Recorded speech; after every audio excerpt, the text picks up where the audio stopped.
Start करने से पहले आपने जो लास्ट क्लास में था किस किसने पढ़ा? लास्ट क्लास स्टार्ट करने से पहले आपने जो लास्ट क्लास में था किस किसने पढ़ा और जो मैंने एक शीट प्रोवाइड करी थी वो किसने पढ़ी?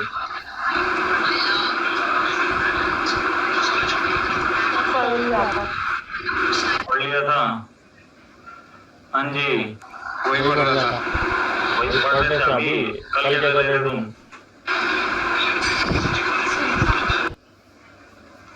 हाँ जी, प्रकाश जी, वंश, विकास, प्रदीप, बिलाल जी, आपको शीट दी थी। उसके अंदर क्या था कि हमने जो लास्ट क्लास में पढ़ा था कि जो आपका आरसीएम का सेक्शन 9394 उसके अंदर आपका क्या था कि जो आपकी कौन कौन सी गुड्स एंड सर्विसेज का एक चार्ट दिया था आपको, वो आपको पढ़ना था। और प्लस आपका जो अनरजिस्टर्ड से, तो इसमें एक चीज और आती है आपकी। सबसे पहला क्वेश्चन तो ये रहता है, जैसे आपने आरसीएम पढ़ा तो इसके अंदर जो आपका रिवर्स चार्ज मैकेनिज्म था, ये बेसिकली गवर्नमेंट का लाने का मेन मोटिव कोई बता सकता है? तो ये क्वेश्चन लास्ट क्लास में रह गया था। सर उनको हर जगह से टैक्स चाहिए। तो उनको हर जगह से टैक्स चाहिए। जो अनरजिस्टर्ड है वो भर नहीं सकते टैक्स, तो उनकी भी आपको दूसरा बंदा पड़ता है ना सप्लायर। सप्लायर कहाँ पड़ता है? ये तो गलत बोल रहे हैं। वो दो रिसीप्ट टैक्स। हाँ चलो, इन्होंने ये बोला कि गवर्नमेंट को हर तरफ से टैक्स चाहिए। क्वेश्चन क्या था? हाँ जी, क्वेश्चन क्या था? क्वेश्चन ये था कि बेसिकली गवर्नमेंट ने आरसीएम लगाया क्यों? नॉर्मल जीएसटी तो चल ही रहा था, उनको ये लगाना क्यों पड़ा? सर क्योंकि जैसे टैक्स पेयर होते हैं ना, वो टैक्स नहीं पे कर सकते क्योंकि स्मॉल स्केल बिजनेस होता है उनका। जैसे एग्रीकल्चर बिजनेस हो गया, टोबैको हो गया, एग्रीकल्चर इंडस्ट्री हो गया, तो वो उससे पे नहीं कर सकते सर। हाँ, जैसे एक रीजन ये पे नहीं कर सकते, गवर्नमेंट को टैक्स चाहिए, दोनों रीजन वैलिड है। कि क्या है ये पता है क्या, जो आपका ये आरसीएम बेसिकली आया था, आरसीएम इसलिए आया था क्योंकि आपने देखा होगा जब जीएसटी है तो उसमें क्या होता था कि परचेजर सेलर को आपका टैक्स दिया, सेलर गवर्नमेंट को जमा करा रहा है, गवर्नमेंट से इनपुट कलेक्ट, ये साइकिल चल रहा था। इसमें गवर्नमेंट को कोई दिक्कत नहीं थी, है ना, कि गवर्नमेंट को कोई भी टैक्स कलेक्शन में कोई इश्यूज नहीं आ रहे थे। बट आरसीएम इसलिए लेके आए क्योंकि कुछ ऐसी सर्विसेज, ऐसी गुड्स है जिसपे क्या है गवर्नमेंट बोलती है टैक्स कलेक्शन में दिक्कत हो जाएगी हमें, मतलब उसका टैक्स हमें मिलेगा नहीं। समझ रहे हो कि गवर्नमेंट ने बोला उसका टैक्स हमें मिलेगा ही नहीं, तो हम क्या करेंगे जी, हमारे पास तो टैक्स कहाँ से आएगा? तो गवर्नमेंट ने इसलिए आरसीएम अप्लीकेबल किया कि हम आरसीएम लगा रहे हैं। क्यों? जिससे हमें टैक्स जो कलेक्शन में दिक्कत हो रही है वो चीज दिक्कत खत्म हुई इन सर्विसेज पे, इन गुड्स पे जो डिफाइन कर रहे हैं। ठीक है, एक तो आरसीएम का मेन ये चीज आपको पता होनी चाहिए, आरसीएम क्यों अप्लीकेबल, किस लिए लगाएगा। तो मेन आपको पता है कि जो आपको टैक्स कलेक्शन में जो दिक्कत आ रही थी गवर्नमेंट को इन सर्विसेज या इन गुड्स पे जो नोटिफाई कर रखी है, इसलिए आपका आरसीएम अप्लीकेबल करा। ठीक है, यहाँ वाला पॉइंट अब क्लियर ना कि आरसीएम क्यों लगा, किस लिए गवर्नमेंट लाई और किस रीजन से लाई, ये सारी चीजें आपको क्लियर है। क्योंकि क्या है गवर्नमेंट ने आपने देखा नॉर्मल जो मैकेनिज्म था हमारा, उसमें गवर्नमेंट के पास टैक्स कलेक्शन में कोई दिक्कत नहीं रहती थी। ठीक है, जब मर्जी वो सप्लायर को, जब मर्जी बायर को नोटिस भेज के बुला लेता था जी, या फिर खुद चले जाता था। बट इन केसेस के लिए क्या हो रहा था कि उनको समझ नहीं आती टैक्स कलेक्शन में जो दिक्कत है उसको कैसे रिजॉल्व करें, इसलिए वो आरसीएम लेके आए कि इसका आरसीएम लाइव और आरसीएम में उन्होंने डिफाइन कर दिया। इनमें तीन चीज डिफाइन करी है हमेशा रखना आरसीएम में। एक तो क्या गुड्स एंड सर्विसेज आप लोगों को पता है, बट इसमें दो चीज और डिफाइन करे स्पेशली जो कि हम लोग मतलब देखते नहीं है। एक तो जो उसका सप्लायर कौन होना चाहिए और उसका रिसिपिएंट कौन होना चाहिए, तब उनको हम पकड़ेंगे, वरना आरसीएम का केस कभी लगना ही नहीं है। ठीक है, अगर इनकी इन तीनों की इन्वॉल्वमेंट नहीं हुई तो। ठीक है, अब ना एक चीज और आता है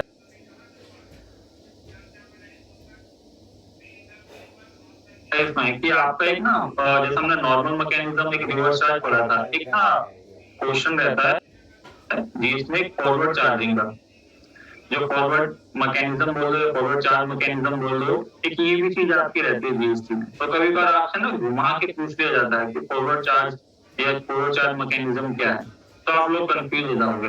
या किस किस को पता है? तो फॉरवर्ड चार्ज तो वो नॉर्मल वाला है ना? हाँ, जैसा आप देखो इनको पता है तो ये इनको क्लियर है इनका आंसर। बट कई बार क्या होता है कि आपने नॉर्मल मैकेनिज्म तो पता ही है कि बायर सेलर को टैक्स देता है, सेलर गवर्नमेंट के पास जमा कराता है, करता है, इसलिए हमारा लिए ये दुख की बात है, ठीक है। ऐसी दुख की बात है ये, ऐसे का दुख की बात है, ठीक है। फिर बाद उससे इनपुट ले लेता हूँ गवर्नमेंट से जाके। तो ये नॉर्मल मैकेनिज्म आपका होता है फॉरवर्ड चार्ज, ठीक है। हम सब लोग ऐसे फिर अगर आप मान लो इसमें पूछ लेगा तो आप कंफ्यूज हो जाते हो, अरे ये फॉरवर्ड चार्ज कहाँ से आ गया, हमने नॉर्मल और रिवर्स चार्ज तो पढ़ रखा है। तो ये चीज याद रखना। तो ये पॉइंट मिस हो रहा था फर्स्ट वाली क्लास में, क्योंकि जो जो मिस हुए पॉइंट वो मैंने मार्क कर लिया कि जो आपको बताने उसमें बहुत जरूरी है आपके, ठीक है। अब इसमें आ जाता है आपका फॉरवर्ड चार्ज पता चल गया, रिवर्स चार्ज पता चल गया हमें। उसके अंदर जो सर्विसेज थी उसके अंदर एक चीज और है, जो आपका ना 9-4 वाला मैंने जो कल आपको लास्ट क्लास में बताया था कि वो क्या हो रखा था। हाँ जी, 9-4 का मैंने क्या बताया था, हट गया था। हाँ वो हटा मतलब क्लोज हो गया था, बट उसको बीच में 2019 के एंड में, मतलब जो मैंने भी थोड़ा सा पढ़ा तो उसको पता चला 2019 में उसको दोबारा अप्लीकेबल करा। बट इसमें भी क्या करा, 9-3 की तरह क्या बोल दिया, आपके जो सप्लायर और रिसिपिएंट उसमें नोटिफाई कर दिया। और नोटिफाई किनको करा, जिनकी बहुत बड़ी टर्नओवर, तो उनमें फिर बेसिकली आना है नहीं। तो जैसे मान लो जिनकी 1000 करोड़ की आपकी टर्नओवर हो या 500 करोड़ की टर्नओवर हो, बेसिकली क्या है, अपना सारा सामान एक रजिस्टर्ड डीलर से ही लेता है, कभी वो अनरजिस्टर्ड डीलर से नहीं खरीदता। ये स्टेशनरी का सामान हो या कोई सा भी सामान हो, ये आपको भी पता है ना। अब जैसे आप रिलायंस है या मान लो आपका जैसे टाटा मोटर्स है, ये सारे क्या आपके कॉलोनी वाले एरिया के स्टेशनरी की दुकान से जाके परचेज करके लाएंगे, ये बताओ। हाँ जी बताइए। No sir. है ना, वो तो वहां नहीं जाएंगे ना कि लोकल वहां, वो तो क्या है उनका एक पूरा एक कोटेशन बनती है। और वो क्या करते हैं, जो वहां पे रजिस्टर जो स्टेशनरी वाले जो बैठे रहते हैं उनकी बड़ी बड़ी होलसेलर होती है, उनके पास अपना ऑर्डर प्लेस करते हैं। तो उस केस में क्या है, ये 9-4 एक तरीके से मान लो अप्लीकेबल तो हुआ, बट किसका अप्लीकेबल हुआ, स्पेसिफाइड अब आपकी उसमें ही बोल दिया गया है। तो वो बेसिकली बड़ी बड़ी टर्नओवर पे तो उसका कोई केस आपका आएगा नहीं। छोटे स्मॉल डीलर पे कोई इशू नहीं है, वो अनरजिस्टर्ड तो परचेज करे उसको कोई टैक्स नहीं है। क्योंकि एक ये छोटा सा पॉइंट था जो मैंने क्लोज करा था, क्लोज नहीं वो भी अप्लीकेबल हो गया, बट क्या है आपकी बहुत ही नोटिफाई कर दिया उसमें भी, ठीक है। एक टाइप से उसको भी 9-3 वाला केस कर दिया, ठीक है। Yes sir. समझ गए ना। अब 9-3 9-4 कौन सा अप्लीकेबल नहीं है, क्या चीजें क्या नहीं है। अब बात करते हो उसमें कुछ सर्विसेज कुछ गुड्स जो आपकी मेंशन कर रखी थी, क्योंकि ये चीज आपको पता होनी चाहिए कि जो गुड्स एंड सर्विसेज थी हमारी इसमें जो आपको पढ़नी थी, तो इसमें आप पढ़ोगे तो इसमें सारी चीज डिटेल में मेंशन है, ठीक है। तो इसमें क्या आईटीसी क्लेम करना है, किसकी रिस्पॉन्सिबिलिटी बनती है, आपकी प्लेस ऑफ सर्विस आपकी क्या है, आपकी जो गुड्स है, तो इस केस में आपकी लायबिलिटी कवरेज होगी। तो ये चीज कंडीशन या मेंशन है, तो ये चीज आपने पढ़ ली होगी। हम आते हैं सीधा किस पे, जो आपका इन पे supplies of goods under reverse charge mechanism आपकी। अब देखो ये कैशू नट्स और ये आपके नॉट सील्ड और फील्ड मीन्स क्या, जो आपके छिलके वाले होते हैं वो सारी चीज आपके। तो ये फिर बीडी रैपर्स आपके, टबैको लीफ, सिल्क यार्न। अब ये सारी क्या चीजें, रो कॉटन, सप्लाई ऑफ लॉटरी, फिर यूज व्हीकल या सीज या अनपिक्टेड गुड्स या ऑल एंड यूज गुड्स आपके वेस्ट एंड स्क्रैप। अब ये सारी चीज आपकी देखो मेंशन है, ठीक है। अब इसमें देखो आपको ना एक चीज हमेशा के लिए रखनी है आरसीएम के लिए, कि आपने गुड्स तो पढ़ ली, तो आपको ये नहीं देखना कि ये गुड्स ही पढ़नी खाली नहीं, उसके साथ साथ ये 2 कंडीशन और फुलफिल होनी चाहिए, तब आपका अप्लीकेबल होगा। एक क्या, सप्लायर ऑफ गुड्स और रेसिपिएंट ऑफ गुड्स, कि इनमें ये आपके डिफाइन कर रखे हैं, आपके वही होने चाहिए, तभी आपका आरसीएम अप्लीकेबल है। अब आपको पता है कैशू नट, ये बीडी रैपर, टबैको लीफ, जो आपका पान के पत्ते जो होता है, आपके सिल्क यार्न या आपका रो कॉटन, ये सारी चीजें कौन बना रहा है यहाँ पे, एग्रीकल्चरिस्ट बना रहा है।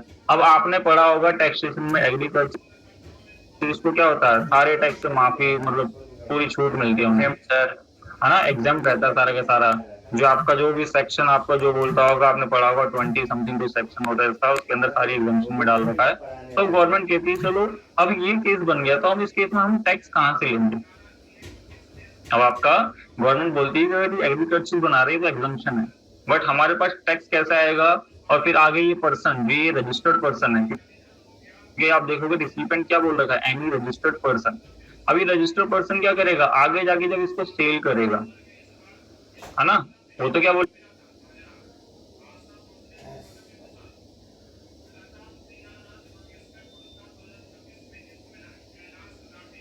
मिलेगा, इनपुट मिलेगा, तो जो साइकिल हमारे चल रहा है वो भी नहीं चलेगा।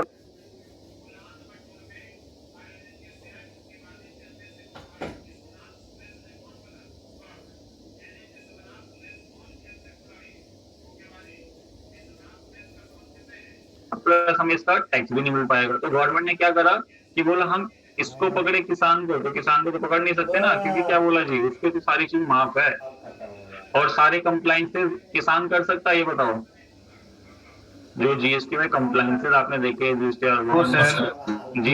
टू 3B, ये सारे रिटर्न रजिस्ट्रेशन, ये सब क्या है, किसान जाके लेने लग गया तो समझो किसान खेती करेगा या फिर ये उगाने में टाइम लगा। तो गवर्नमेंट ने बोला हम क्या करते हैं, ऐसी सर्विसेज पर आरसीएम लगाते हैं, जिसको हम किसको पकड़ेंगे, ये पर्सन है, क्योंकि ये तो क्या है, बिजनेस चला रहा है, और बिजनेस चला रहा है रजिस्ट्रेशन ले रहा है और कंप्लाइंसेस भी कर रहा है, तो एक दो कंप्लाइंसेस का बर्डन इसको और डाल देंगे तो कोई दिक्कत होगी इसको? नहीं सर। नहीं ना। तो वही चीज है आपका कि गवर्नमेंट ने बोला हम क्या करते हैं, इनको नोटिफाई कर देते हैं और देखेंगे कि जो जो आपका सप्लायर ऑफ गुड्स कौन होना चाहिए और आपका रिसिपिएंट ऑफ गुड्स कौन होना चाहिए। तो आपकी जो रिस्पॉन्सिबिलिटी रहेगी किसकी रहेगी, आपके रिसिपिएंट की। ठीक है, गुड्स का केस क्लियर? सर अब आते हैं देखो सर्विस में। सर्विस में देखो बहुत सारी सर्विसेज है, बट इसमें जो मेनली आपकी चलती है वो आपकी कौन कौन सी चलती है, कौन बताएगा? लीगल सर्विसेज और जीटीए की। एडवोकेट की सर्विस, लीगल और जीटी की सर्विस हर बिजनेस में आपको मिलेगी। ठीक है, बाकी सर्विसेज तो आपकी स्पेसिफिक आपके जो बिजनेस होंगे उनमें फॉल करेगा, या उनमें आप देखोगे तो एक आधी डील करोगे वो तो वो भी देख लेंगे। बट उससे पहले आपका किसमें, हर बिजनेस में एक तो लीगल सर्विस, जो लॉयर की, जो एडवोकेट होता है, उनकी आपकी पड़ेगी। क्योंकि मान लो कल को आपको कोई पार्टी टैक्स नहीं दे रही तो आप उसके लीगली आप केस करवा रहे हो, किसके पास जाओगे? एडवोकेट के पास। अब मान लो कोई आपकी गुड्स का काम है, आपकी गुड्स की मूवमेंट हो रही है विद इन आपकी स्टेट या अदर स्टेट, तो किसके पास जाओगे गुड्स की मूवमेंट कराने? ट्रांसपोर्ट एजेंट, जीटीए सर, है ना, जीटीए, ट्रांसपोर्ट एजेंट, इन सबके पास जाओगे। तो उसमें क्या आ जाएगा, आपको पता है ये दो सर्विस किसमें फॉल कर रही है, आपकी आरसीएम में। तो इसका आरसीएम में ना इसमें एक फंडा और है। लॉयर के केस में तो चलो फंडा साफ साफ समझ में आता है आपको, चलो सबसे पहले एडवोकेट पे देते हैं। अब एडवोकेट को गवर्नमेंट ने क्यों रखा आरसीएम में, उसको जीएसटी में भी नहीं रखा, उसको बोला जीएसटी से हम बाहर रखते हैं। अब इसका मेन रीजन क्या हो सकता है, कोई बताएगा? किसका सर? सर वो एडवोकेट है, वो सरकार को वो बड़े सारे वो गिनवा देगा। हाँ देखा, सबसे पहली चीज आपको पता है एडवोकेट का। हाँ क्या है, इतने सारे सेक्शन, इतने सारे लॉ पढ़े हुए हैं, उसको पता है भाई मैं एक ये वाले लॉ से फंस रहा हूँ तो दूसरा वाला लॉ क्या कहता है कि मैं इससे बच जाऊंगा। ठीक है, तो गवर्नमेंट ने बोला अगर कोठी में रहते हैं उनको क्या मतलब, कोठी में तो रहते हैं, मगर गवर्नमेंट ने बोला हमें इनसे भी टैक्स निकलवाना है भाई। जो इनका मतलब जो भी, या मान लो इनका टैक्स निकलवाना है, या मान लो अगर कोई पर्सन जब क्या करेगा, जैसे मान लो अब मैं एक रजिस्टर्ड पर्सन हूँ, मैं क्या करता हूँ इनसे सर्विस लेता हूँ, अब मैं क्या कर रहा हूँ, गवर्नमेंट ने बोला आप इसके बदले टैक्स भरो और इनपुट ले लेना। ठीक है, और गवर्नमेंट का ये भी रहेगा ना कि जब लॉयर के केस में मैं अपनी रिटर्न फाइल करूंगा तो गवर्नमेंट को ये भी पता चलेगा कि कितने लॉयर्स कितने तक की सर्विस प्रोवाइड कर रहे हैं, समझ रहे हो? और फिर इसको क्रॉस वेरीफाई पता कहाँ करा जाएगा, इनकम टैक्स में। कि उनको क्या देखा जाएगा कि यहाँ तक जो मतलब सेल हुई, इसके अकॉर्डिंग एडवोकेट की जो सर्विसेज इतनी ली गई है इतनी, इसके अकॉर्डिंग आपका इनकम टैक्स में टैक्स हमें मिला है नहीं मिला, ये सारी चीजें। फिर क्या होगा, उनकी इनकम टैक्स में भी नोटिस भेजा जाता है, क्योंकि आपको पता है जीएसटी और इनकम टैक्स अब दोनों को मैच करा जाता है कभी भी। ठीक है, तो अब एडवोकेट के पास तो देखो सेक्शनल लॉ है, और आपको ही पता है एडवोकेट के बाद सीनियर एडवोकेट बनोगे, फिर आप जज बनोगे, ऐसे करके मतलब आगे जाओगे तो आप कोई जज भी थोड़ी ना चाहेगा कि भाई हमारी जो मतलब एक टाइप से जो उनकी विरासत बनी हुई है उस पर कोई दिक्कत आए, चाहेगा ऐसा? वो भी किसके पक्ष में आपका वो सुनाएगा फैसला, बोलेगा जी एडवोकेट। तो गवर्नमेंट ने बोला कि एडवोकेट से पैसा निकालना बहुत मुश्किल हो रहा है, इसलिए क्या करा उन्होंने बोला कि जो एडवोकेट से सर्विस लेंगे। अब देखो सर्विस में दो चीज बोल रखी है एडवोकेट की, अगर आप देखोगे, अगर मैंने कहा जैसा मैं हूँ यहाँ आई फ्लैट में, अब मैं क्या कहता हूँ जी मेरी पर्सनल कोई क्या हुआ जी, जैसे मेरी मोटर बाइक है और मैंने कार ले रखी थी, उसका चालान कटा, कुछ ऐसा इशू आया कि वो मेरे से नहीं हो रहा रिजॉल्व, तो मैं एक एडवोकेट के पास गया कि भाई आप जाके देखिए केस। ठीक है, हो गया जी, उसने केस मतलब रफा दफा कराया, उसने मतलब मेरी व्हीकल छुड़वाया, मतलब जो भी चलान वालान कटा वो भरवा के फिर मेरे से फीस ली, तो उसका आरसीएम लगेगा। हाँ जी। No sir. No sir. ठीक है, क्योंकि देखो स्पेशली देखो आपको ये चीज उसमें मेंशन है कि एनी बिजनेस एंटिटी या लोकेटेड इन टैक्सेबल टेरिटरी, ठीक है, उसमें बिलोंग करना चाहिए। अब इसमें इंडिविजुअल नहीं लिखा हुआ है, इंडिविजुअल पर्सन कस्टमर कुछ नहीं लिखा, तो इसलिए जो मेरा वाला केस है उसमें आरसीएम फॉल नहीं करेगा। ठीक है। अगर मैं क्या करता है जी, अब मैंने मान लो कि जैसे एक बिजनेस एंटिटी ले रखी है, प्राइवेट लिमिटेड कंपनी, उसमें कोई लीगल केस फंसा, मैंने लॉयर को हायर करा और उसके बाद मैंने लॉयर को अपनी सर्विस पे करी, उसकी दे दी थी। ठीक है, तो उस केस में आपका आरसीएम लगेगा ही नहीं लगेगा? लगेगा सर। हाँ, तो आपको पता है हमेशा क्या देखनी है, ये सिचुएशन जो इसके 3 ये पॉइंट दे रखे हैं, ये सबसे इंपॉर्टेंट है, क्योंकि आरसीएम का केस ना अभी तो लॉयर में सिंपल पता चल रहा है, आगे जाके देखो जीटी के भी सबसे बाद में बात करेंगे, क्योंकि इसके अंदर बहुत सारी कॉम्प्लिकेशन है। अब बहुत सारी कॉम्प्लिकेशन क्या है, क्योंकि जीटी में आपको पता है, चलो मैं अनरजिस्टर्ड से ट्रांसपोर्टर से ले रहा हूँ, आरसीएम लगेगा, बट इसमें कुछ कंडीशंस भी दे रखी है, जो कंडीशन मतलब डीपली आपको पता होनी चाहिए कि क्या क्या कैसे कैसे सिचुएशन, तो उसको एग्जांपल के साथ करेंगे, तो उससे पहले हम बाकी चीजें देख लेते हैं। अब इसमें देखो जो पहली कह रहा है कि any service supplied by any person who is located in non taxable territory and any person other than non taxable online recipient, तो इन केस क्या है, ऐसी सर्विसेज हो गई जो लोकेटेड नहीं है, बट इसमें कौन है, any person located in non taxable territory, जो आपका सप्लायर है वो मान लो नॉन टेरिटरी आपकी टैक्सेबल सप्लाई में आ रहा है, बट जो उससे सप्लाई ले रहा है वो देखो, any person located in taxable territory other than non taxable online recipient, सब चीज जो भी आपका होगा उसको आरसीएम लगेगा। फिर आपकी आ जाती है इसमें देखो कि एडवोकेट देख लिया कि सर्विस सप्लाइड बाय ने आर्बिट्रल ट्रिब्यूनल आपके टू ए बिजनेस एंटिटी। अब ये क्या चीज होती है, किसी को पता है आर्बिट्रल ट्रिब्यूनल आपका? सर ट्रिब्यूनल जो कंपनी के केसेस। हाँ, कंपनी की कंपनी के जैसे मान लो कि आप लोग जैसे सीए में जो पढ़ रहे हैं उनको पता रहेगा, बाकी जैसे जिनको नहीं पता उनको बता देते हैं। जैसे मान लो आपका कोई भी बिजनेस है और आपने क्या करा, अपनी पॉलिसी ये लिखवाते हो आप अपनी कंपनी की, क्योंकि जब आप रजिस्टर्ड होते हो आपकी कंपनी की पॉलिसी ये सब रजिस्टर्ड होती है। ठीक है, तो उसमें एक आपको ना एक पॉइंट डलवाना होता है कि अगर हमारा कोई फॉल्ट होता है, जैसे मेरा और किसी कंपनी का, तो हम क्या करेंगे, सीधा कोर्ट में नहीं जाएंगे, हम सबसे पहले जो कोर्ट आपको ये आर्बिट्रल ट्रिब्यूनल देती है जिसकी आपके बिजनेस एंटिटीज के जो भी लीगल इश्यूज होते हैं पहले यहाँ रिजॉल्व होते हैं, अगर यहाँ नहीं होते फिर हम जाते हैं हाई कोर्ट, सुप्रीम कोर्ट, जहाँ भी आपको जाना। ठीक है, तो अब मान लो अब ये चीज बनी हुई है, अब आपकी ये गवर्नमेंट ने बनाई जी, तो गवर्नमेंट कह रही है ये आपकी इश्यूज क्लियर कर रही है, और बट जो आपसे ये सर्विस ले रही है, मतलब जो इसकी सर्विस आप ले रहे हो उसका जो पे कर रहे हो उस पर ये टैक्स पे करे, रजिस्ट्रेशन ले, एक तो आपकी सारी दिक्कत को सॉल्व कर रही है, ऊपर से फिर इसी को कंप्लाइंसेस करना पड़े। तो गवर्नमेंट ने क्या बोला, जो इसके पास आ रहे हैं कौन, यहाँ पे देखोगे बिजनेस, आपके जो बिजनेस एंटिटीज है लोकेटेड इन टैक्सेबल टेरिटरी में, उनको ये इसके लिए आरसीएम पे करना होगा। ठीक है, क्लियर ये आपका? हाँ जी, यस सर। यस आ जाओ, सर। जैसे देखो service provide by office sponsorship to any body corporate और पार्टनरशिप फर्म्स, इन सब के लिए। तब कहने का मीन्स क्या कीजिए, अब जैसे आप देखो प्लेयर्स या आपकी क्रिकेट टीम से आपकी जैसे कॉमनवेल्थ गेम्स हो रहे हैं, क्या होते हैं कि आपके या मान लो कुछ भी चीज आप ऑर्गेनाइज कर रहे हो उसके पीछे आप देखोगे जैसे आपके क्रिकेटर्स उनके जर्सी पे लोगो लगे होते हैं अलग अलग कंपनीज के, अलग अलग ब्रांड्स के, है ना। अब मान लो आपको क्रिकेटर तो खेल, आप क्रिकेटर कहाँ जाने भाई, उसकी शर्ट पे क्या क्या लगे हुए हैं और उसके लिए भाई उसको जो फीस मिल रही है, जो उसको या मान लो रॉयल्टी मिल रही है, वो सब मिल रही है, तो वो कह रहा है जी इसके लिए अब मैं क्या करूँ, जिसके लिए अपना रजिस्टर नंबर लूँ, फिर उस पर टैक्स पे कराऊँ, फिर ये सारी कंप्लाइंसेस करूँ, तो बोलेगा भाई इससे अच्छा मैं पहनता ही नहीं हूँ। ठीक है, तो एक रीजन ये भी था गवर्नमेंट को, बोला कि आप क्या करेंगे, जो बिजनेस एंटिटीज या कॉर्पोरेट या पार्टनरशिप फर्म ये सारी चीज क्या है ऐसे काम करवाती है, मतलब ऐसे मतलब स्पॉन्सर्स करती है उन प्लेयर्स को, इनको, तो उसको क्या करना, प्लेयर्स से नहीं उनके बिहार पे खुद आरसीएम पे कराना। ठीक है, फिर आप आ जाओ ऐसे ही कि सर्विस आपकी जो है services supplied by central government, state government, union, ये सारी चीज कर दी है।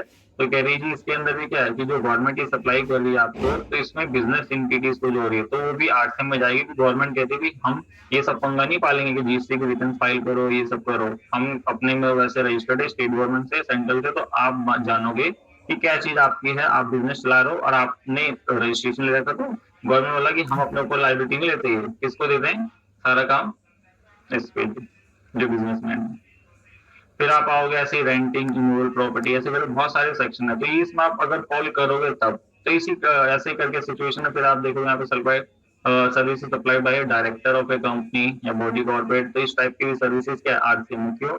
क्योंकि आप मान लो डायरेक्टर, कोई आपका डायरेक्टर जैसे आपने एमसी में सुना होगा, कोई वैसे रहता है प्रॉपर पूरे होल ईयर के लिए आपका डायरेक्टर है, कोई हाफ ईयरली है, कोई ऐसे करके, कोई सीजनल, इसमें बहुत सारे आपकी कैटेगरीज आती है डायरेक्टर्स में।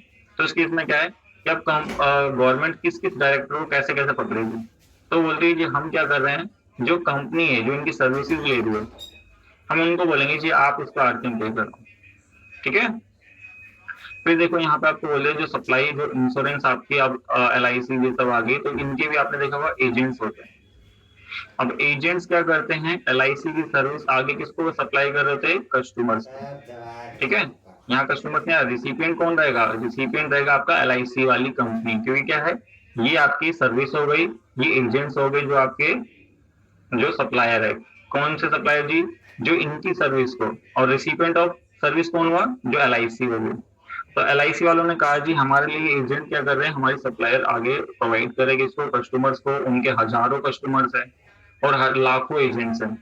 तो गवर्नमेंट ने बोला मान लो जो करोड़ों आपकी पब्लिक है, उनके लाखों जो एजेंट है, उनको हम बोले पहले रजिस्ट्रेशन कराओ, फिर अपनी रिटर्न्स भरो, ये सारी चीज करो। तो उन्होंने बोला क्यों ना हम क्या करते हैं जी, जो मेन कंपनी है LIC, हम उसको पकड़ते हैं, जो उसके एजेंट्स होंगे वो क्या करेंगे जी, किससे कमीशन लेते हैं? कंपनी से।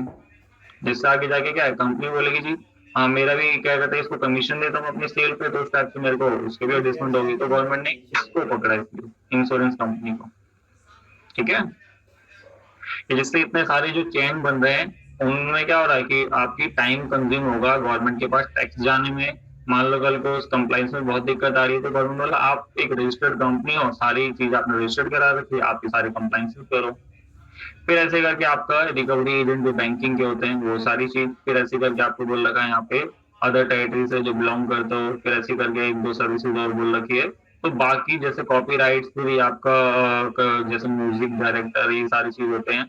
ये सारी चीज क्या है, ये भी क्या करेंगे, कोई पर्सन है। अब जैसे मान लो आप गाना, आप सिंगर हो, अब क्या करो जी, आप किसी रियलिटी शो में गए, उन्होंने आपसे बुलाया, तो इस टाइप की सर्विसेज आपकी सारी आरसीएम में रखी हुई है, ठीक है। तो इसको रीड कर लेना, क्योंकि ज्यादातर जो आप जब अकाउंटिंग करने जाओगे वो किसकी सर्विस फंसेगी आपकी सबसे ज्यादा, ठीक है, जीटीए की। तो देखो ज्यादातर सर्विस हमने पढ़ ली है, बट वो तब कॉल करेगी जब आप स्पेसिफिक उस इंडस्ट्रीज में या उस बिजनेस एंटिटीज में तब रहोगे। बट जो ज्यादातर आप जो काम करते हैं अकाउंटिंग में, वो किस चीज में आपकी ज्यादातर फंसती है? एक तो जीटीए की सर्विस बोला जाता है, गुड्स ट्रांसपोर्ट एजेंसी, ठीक है। जीटीए मींस वाली, जीटीए में समझना जो आप गेम खेलते थे, ठीक है, हाँ जी। तो जीटीए से कौन कौन क्या समझता है और आरसीएम किस बेसिस पे लगता है, किसको कितना पता है, पहले वो देखते हैं, उसके बाद फिर बात करेंगे जीटीए का।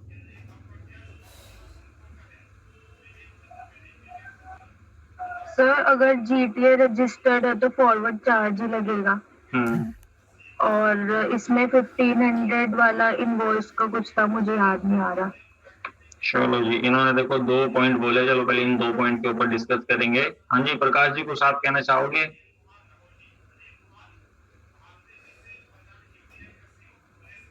हाँ जी, बाकियों से भी क्वेश्चन है, हाँ बताइए प्रकाश जी। सर नहीं बता पाऊंगा। नहीं बता पाओगे, चलो कोई नहीं, ऐसी बात नहीं कर पाऊंगा। अच्छा एक्सप्लेन कर दूंगा, कुछ नहीं, जो भी मन में आ रहा है वो बता दो। एक्सप्लेन करने कौन कह रहा है? टाइप कर। अच्छा टाइप करके, अच्छा हाँ जी। बाकी लोग जैसे अब जो अदर स्टूडेंट है वो भी बताओ कि जीटी से आप क्या समझते हो, क्योंकि आपका भी पहले पता होना जरूरी है कि मतलब क्या चीज आप अपने माइंड में लेके चलते हो आरसीएम के रिगार्डिंग। कुछ भी जो आपको पढ़ा हो या आपने क्लासेस में या आपने कहीं से, उसके रिगार्डिंग कुछ भी बता सकते हो, जैसे प्रदीप, पवन, वंश, विकास जी, जल्दी से, मोहम्मद बिलाल जी।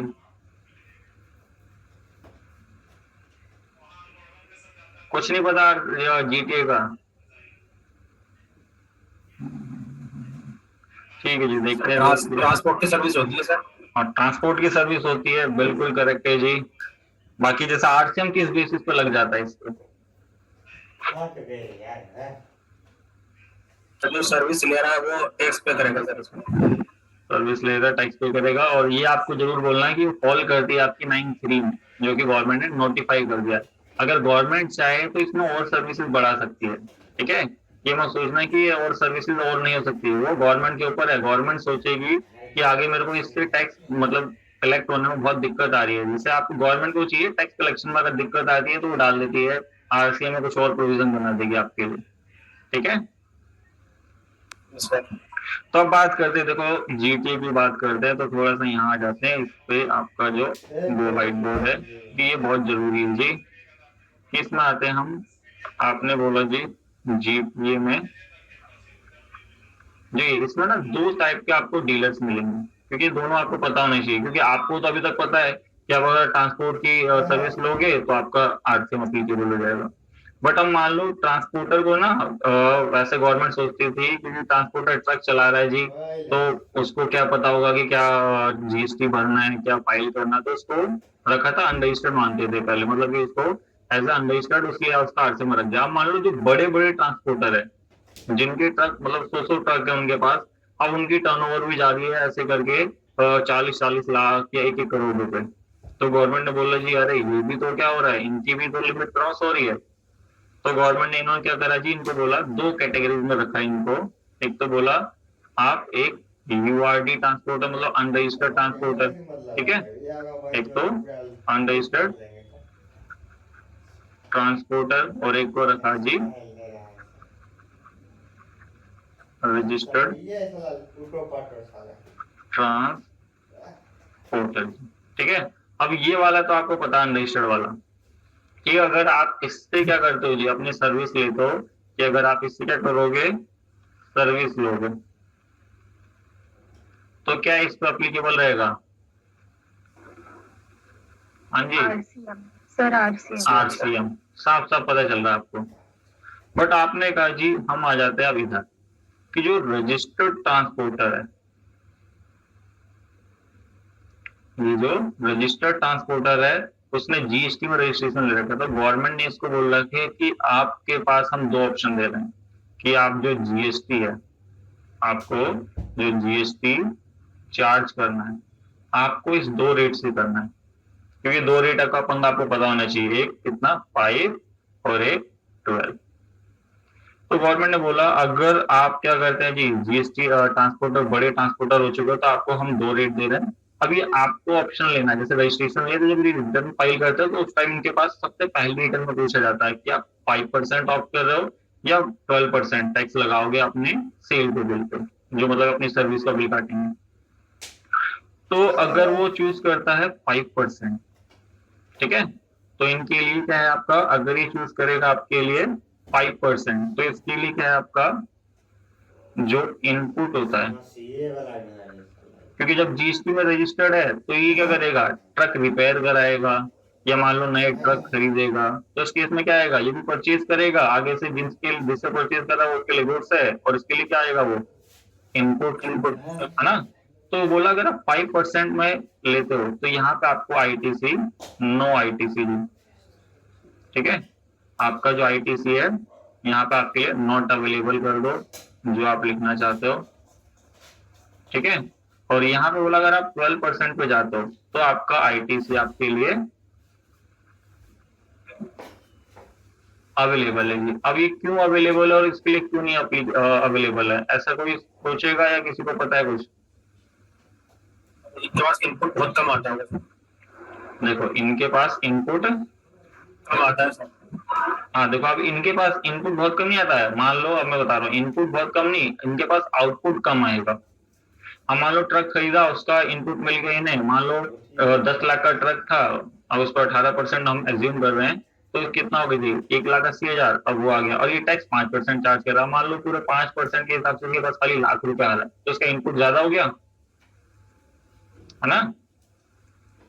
तो गवर्नमेंट ने बोला हम आपको इस केस में इनपुट नहीं देंगे, अगर आप इसमें जाते हो तो हम इनपुट नहीं देंगे, 5% टैक्स लो और सीधा गवर्नमेंट को पे कर दो। बट यहाँ पे बोला जी इसका इनपुट वैसे भी यहाँ पे बहुत कम ही रहेगा, जैसे इसका इनपुट कम ही रहेगा, बट यहाँ पे क्या रहेगा, 12% वाले में जैसे ट्रक है, आगे जाके अपनी रिटर्न फाइल कर रहा है, अपनी बुक ऑडिट करवाएगा, तो सीए की फीस हो गई, सीए का जो टैक्स लगता है वो इसमें क्लेम कर सकता है। तो गवर्नमेंट वाला अगर आप 12% कर दो तो जो आपका इनपुट रहेगा वो इससे ज्यादातर एडजस्ट होने के चांसेस है, और बहुत मिनिमम कम बचेगा, या बचेगा भी तो या आउटपुट लाइबिलिटी आएगी। तो गवर्नमेंट वाला हम आपको अगर 12% लोगे तो आईटीसी आपके लिए अवेलेबल है। ठीक है, यहाँ तक क्लियर? हाँ जी बताइए। क्लियर। इसमें एक दो पॉइंट अभी और आएंगे, और कैसे आएंगे अभी देखो समझते हैं, उससे पहले मगर ये 2 पॉइंट आपको क्लियर होना चाहिए। इसमें मतलब अगर लार्ज स्केल पे अगर जीटी है तो 12% लेगा, क्योंकि उसका फिर इनपुट ज्यादा हाँ, होगा। इनपुट ज्यादा होगा और इनपुट ले सकता है वो, और यहाँ पे उसका इनपुट कम भी होगा, और प्लस अगर इनपुट कम की वजह ज्यादा भी हो जाए, मगर वो 5% टैक्स लेगा, तो गवर्नमेंट बोली भाई हम नहीं देना चाहेंगे आपको।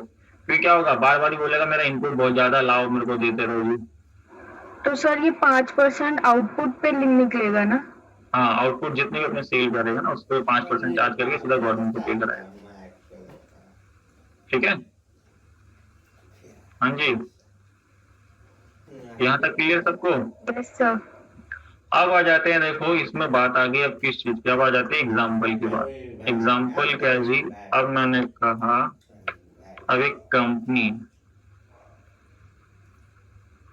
ठीक है, प्राइवेट लिमिटेड मान लेते हैं। अभी कंपनी इसकी टर्नओवर है, सर्विस प्रोवाइड करती है वैसे, अब इसकी टर्नओवर है खाली 15 लाख। ठीक है, 15 लाख की कम मतलब इसकी टर्नओवर है। ये क्या करती है जी, इसने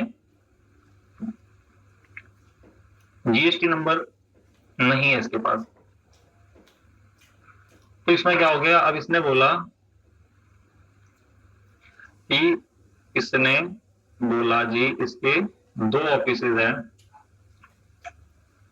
ऐसे दिल्ली में ही 2 ऑफिसेज है, एक मान लो नागलोई और एक रजौरी। ठीक है, अब इसने क्या करा, यहाँ से कुछ सामान लिया और बोला यहाँ ट्रांसफर कर दो, क्योंकि ये बहुत बड़ी ब्रांच थी इसकी, और इसने यहाँ से खोला, यहाँ पे कम था तो यहाँ भेज दिया। अब वो जो भी गुड्स वुड्स थी उसके लिए इसने क्या करा, एक ट्रांसपोर्टर को हायर करा, और बोला जी ट्रांसपोर्टर से कि मेरा गुड्स यहाँ लेके चले जाओ जी। तो इस केस में आरसीएम एप्लीकेबल होगा या नहीं होगा?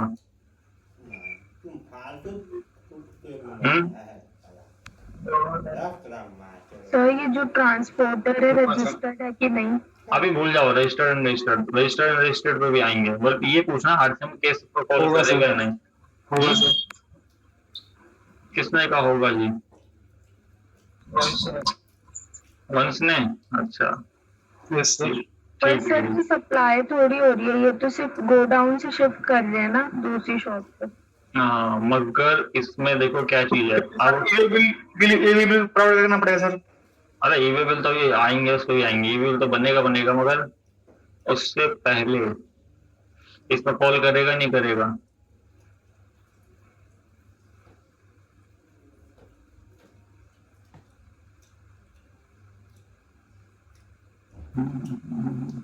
इसमें देखो आरसीएम एप्लीकेबल होगा। अब क्यों होगा वो मैं आपको बताता हूँ। तो आप देखना सबसे पहली चीज, क्योंकि आपको लग रहा होगा कि इसमें ये तो ऐसी ट्रांसफर कर रहे हैं, अगर ये क्या होता है ना कि मैं बोलता, जैसे मान लो मैं इंडिविजुअल हूँ, मेरा घर नागलोई में, अब मैंने रजौरी में घर ले लिया, अगर मैं जाके बोलूंगा ट्रांसपोर्टर से, तब वो ये केस आरसीएम का नहीं है। क्यों? क्योंकि यहाँ देखो रिसिपिएंट, ये चीज क्या लिखी है स्पेशली, ये क्या है, रिसिपिएंट ऑफ सर्विस। यहाँ देखो साफ साफ मेंशन है, इंडिविजुअल मेंशन है इधर, नो सर। ठीक है। तो इधर क्या बोल दिया, फैक्टरी, जीएसटी नंबर हो ना हो इससे मैटर नहीं कर रहा। फिर देखो सोसाइटी, कोऑपरेटिव सोसाइटी, फिर सोसाइटी, रजिस्टर्ड पर्सन, अब जैसे कंपनी है एमसी की वेबसाइट पर रजिस्टर्ड हो गया, ठीक है। यहाँ फिर body of corporate, partnership, casual dealers, आपके जो टैक्सेबल पर्सन है, या लोकेटेड इन टैक्सेबल टेरिटरी में कोई भी बिजनेस एंटिटी, कोई पर्सन है, ठीक है। तो इसमें क्या होगा, आरसीएम सॉरी इसमें फॉल करेगा जी। तो इसमें पता क्या होगा, आप बोलोगे आरसीएम फॉल करेगा तो इसमें रिस्पॉन्सिबल कौन होगा, ये होगा या फिर जो ये कंपनी ये होगी, ये भी चीज नोटिस करना आना चाहिए, क्योंकि आरसीएम का केस बहुत ही वाइड है और उसको आपको बहुत ही अच्छे तरीके से समझना है। तो कौन फॉल करेगा, मतलब ट्रांसपोर्टर यही है। तो अब आप लोग बताइए किस केस में गवर्नमेंट ट्रांसपोर्टर से ले तो ज्यादा बेटर है या फिर इस कंपनी से ले तो ज्यादा बेटर है? तो कंपनी से ले तो ज्यादा बेटर है। हाँ, कंपनी से लेगी। हाँ, हाँ, क्योंकि कंपनी क्या करेगी, क्योंकि आपको याद हो जीएसटी में मैंने एक आपको सेक्शन था शायद 12 या कुछ समथिंग था, मेरे को याद नहीं है प्रॉपर, उसके अंदर क्या था, कंपलसरी रजिस्ट्रेशन, याद हो कि आपका जीएसटी में कंपलसरी रजिस्ट्रेशन, वो भी रेगुलर डीलर में। एक बार मैं वो फाइल देखो दिखाता हूँ आपको, क्योंकि छोटे छोटे पॉइंट है जो कि आरसीएम ना आपको बारीकी तरीके से पकड़ने में हेल्प करेंगे आपको। कि जैसे इधर आते हैं, माई कंप्यूटर का है हमारा, यहाँ आके हमारे रिकॉर्डिंग आपको लाइव क्लास, ठीक है। तो यहाँ जो नोट्स है इसमें था जीएसटी का ये था। तो इसमें देखो एक शीट थी जिसमें हम क्या करते थे, कंपलसरी रजिस्ट्रेशन पढ़ते थे, अगर आपको याद हो ये सेक्शन उसमें मेंशन नहीं है। तो देखो inter state supply casual person taxable, ये यहाँ पाओगे तो यहाँ आपको स्पेशली मेंशन होगा कि आपका यहाँ person taxable under reverse charge basis. अगर आपकी रिवर्स चार्ज की सर्विस में अगर आप डील कर रहे हो, जैसे मान लो ये फर्स्ट टाइम है, चाहे वो फर्स्ट टाइम हो बट आप एक बिजनेस एंटिटी हो, चाहे फर्स्ट टाइम पूरे ईयर में एक बार भी ना हो रहा हो, ठीक है, तो भी आपको क्या करना पड़ेगा, रजिस्ट्रेशन लेना पड़ जाएगा जीएसटी में, ठीक है। हाँ जी, क्लियर यहाँ तक? Yes sir. अब इसमें देखो बात आई, जैसे ये कोई कंपनी थी, अगर मान लो कोई कोऑपरेटिव सोसाइटी भी आ जाए या कोई पार्टनरशिप फर्म भी आ जाए, तो सब चीज क्या होगा, आरसीएम अप्लीकेबल रहेगा उसमें। बट किस केस में नहीं रहेगा, जब मान लो कि मैं एज अ पर्सन इंडिविजुअल हूँ और अपना घर मेरा नागले में था, मैंने रोजगारी में ले लिया, मैं वो चीज करवा रहा, तो उस केस में आरसीएम नहीं लगेगा, ठीक है। यहाँ तक क्लियर है? Yes sir. अब देखो इसमें एक चीज आई है कि आपकी जो आरसीएम में जो ट्रांसपोर्टर था, ठीक है, इसमें एक 5% वाला था और एक 12% वाला था, ठीक है। तो इसमें एक पॉइंट को और नोटिस करना, जो मैंने शीट दी आपको, ठीक है, पीडीएफ, इसके अंदर देखो क्या है, goods transport agencies who has not paid integrated tax at the rate of 12%, या अगर सिंगल रेट होगा तो 6% तक का अगर टैक्स आपकी जीटीए वाले नहीं पे करते गवर्नमेंट को, ठीक है, तो उसका आरसीएम क्या होगा जी, आपका अप्लीकेबल, मतलब आपका एग्रीगेट 12% दे रहे हैं, तो उसमें क्या रहेगा जी, आपका आरसीएम का केस नहीं अप्लीकेबल होगा। अब देखो कैसे जी, इसी में इसमें समझाता हूँ आपको। हम मान लो एक कंपनी है जो जीएसटी में रजिस्टर्ड है। अब आपको पता है कि आपका अगर ये ट्रांसपोर्टर से सर्विस लेता है तो क्या होता है इस पे, हाँ जी, हेलो, आरसीएम लगता है। आरसीएम लगता है, ठीक है। बट क्या बोला जी आपका, कि अब इसने क्या बोला कि ट्रांसपोर्टर भी क्या है यहाँ पे अनरजिस्टर्ड हो रहा है तब, बट यहाँ पे ट्रांसपोर्टर भी क्या निकला, रजिस्टर्ड। तो हाँ, तो उस केस में आपको देखना होता है कि ट्रांसपोर्टर कौन सा टैक्स चार्ज कर रहा है।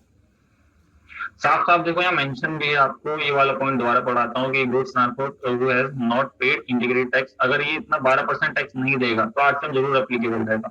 अगर ये 12% टैक्स दे रहा होगा, कौन जी, जो हमारा ये एग्जाम्पल है, अगर ये क्या कर रहा होगा ट्रांसपोर्टर, इसमें फॉल कर रहा होगा, तो आपका केस क्या रहेगा, ये वाला केस है जो ये इन दोनों से ट्रांसपोर्टर से जाएगा, ये कहलाएगा फिर आपका चार्ज।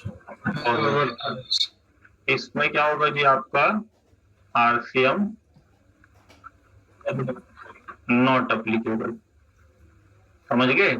ये केस बहुत चल रहा है आपका आजकल, क्योंकि आपको पता नहीं रहता वो किसमें फॉल कर रहा है। आप बोलते हो नहीं आरसीएम है, आरसीएम है, आरसीएम आरसीएम पे करा दो, आरसीएम ये करा दो, फिर बाद में पता चलता है जब ये बैठता है, अरे नहीं भाई ऐसा होना ही नहीं है, क्योंकि आपने ये चीजें नहीं पढ़ी हुई है इसलिए।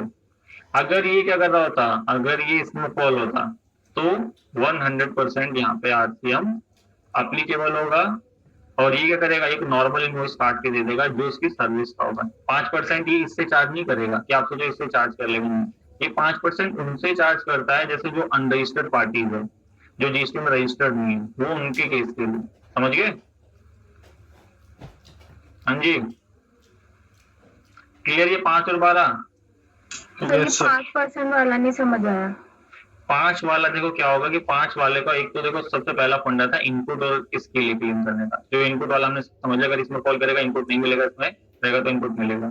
फिर एक केस आता है कि जब अगर मान लो कंपनी है, कोई रजिस्टर्ड है, ठीक है, कंपनी है, रजिस्टर्ड है, तो इसमें क्या होगा कि हम मान लो ट्रांसपोर्टर के पास गए, ट्रांसपोर्टर क्या निकला जी, रजिस्टर्ड निकला। तो रजिस्टर्ड निकला तो अगर वो 5% पे ले रहा होगा यहाँ पे, तो इसमें आरसीएम अप्लीकेबल रहेगा।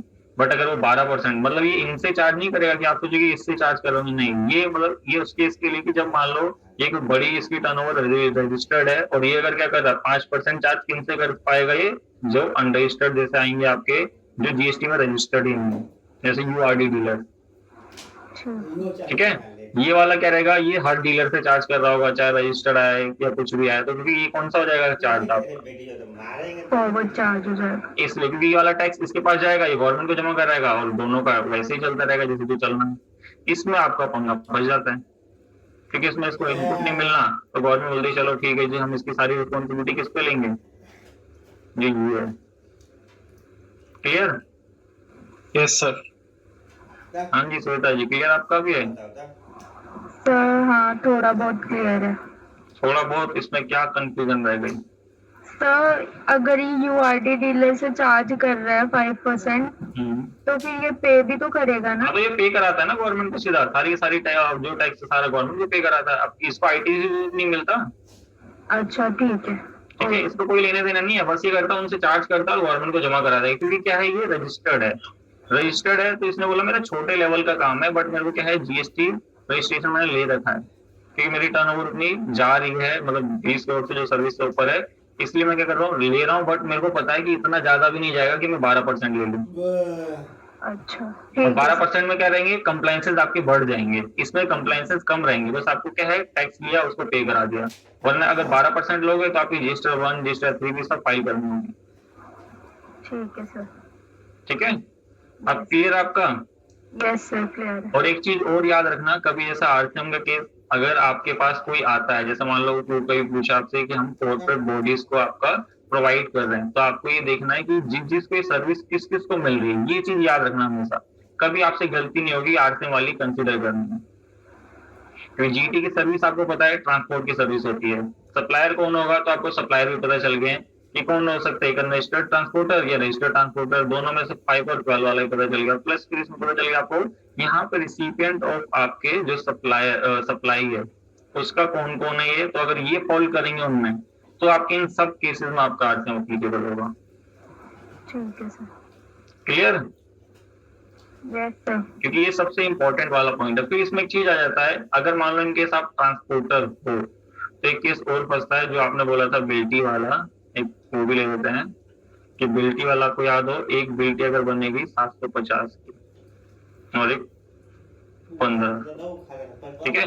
अगर एक ट्रांसपोर्टर है रजिस्टर्ड है और उसकी क्या जा रही है जी आपकी, अगर आपका सिंगल है, जैसे मान लो कि ये 5% वाला ही है जिस पर आरसीएम एप्लीकेबल होगा, तो 12 वाला तो क्या हो जाएगा आपका फॉरवर्ड चार्ज हो जाएगा।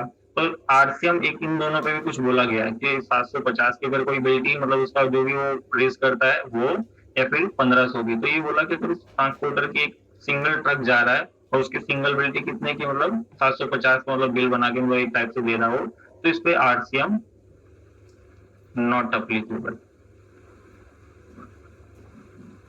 ठीक है, सिंगल जो बिल्टी है 750 से अबव की रहेगी तो आरसीएम लगेगा, एक ये भी चीज है। ठीक है, इससे अबव रहनी चाहिए। फिर एक चीज क्या है यहाँ पे, जो 1500 बोल रहा है ये होती है मल्टी आपकी, मल्टीपल बिल्टी आपकी। इस केस में क्या होगा, जैसे मान लो एक ट्रांसपोर्टर है, उसके पास बड़ा सा ट्रक है, उसके अंदर आपके 5 सप्लायर का सामान जा रहा है।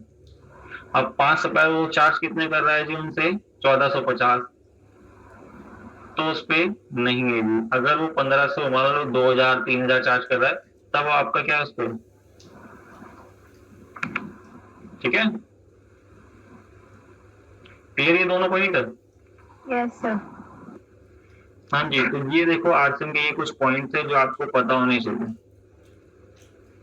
अब इसमें क्या है जी आपका, अब आ जाते हैं इनकी एंट्रीज के ऊपर, इनकी अब एंट्रीज करनी जो टैली पे, तो हम चलते हैं अब इसको हटा के अब कहाँ पे जी टैली पे। तो यहाँ तक क्लियर है, किसी को कोई डाउट है इसके अंदर, क्योंकि ये सबसे इंपॉर्टेंट चीज है कि आपको आरसीएम की लायबिलिटी उसकी कैसे 5 या 12 है, कौन सा फॉरवर्डिंग चार्जेस है, कौन सा आरसीएम वाला केस है, ये कोई थोड़ा सा कॉम्प्लिकेट कर रखा है, तो वो चीज आपको पता होनी चाहिए, जिससे कि आप इजीली जब कल को आप किसी कंपनी के फर्म में या पार्टनरशिप फर्म में या कंपनी में अकाउंटेंट हायर होते हो तो आपको पता रहे कि किस केस में आपका आरसीएम है ट्रांसपोर्टर केस में, किस केस में नहीं।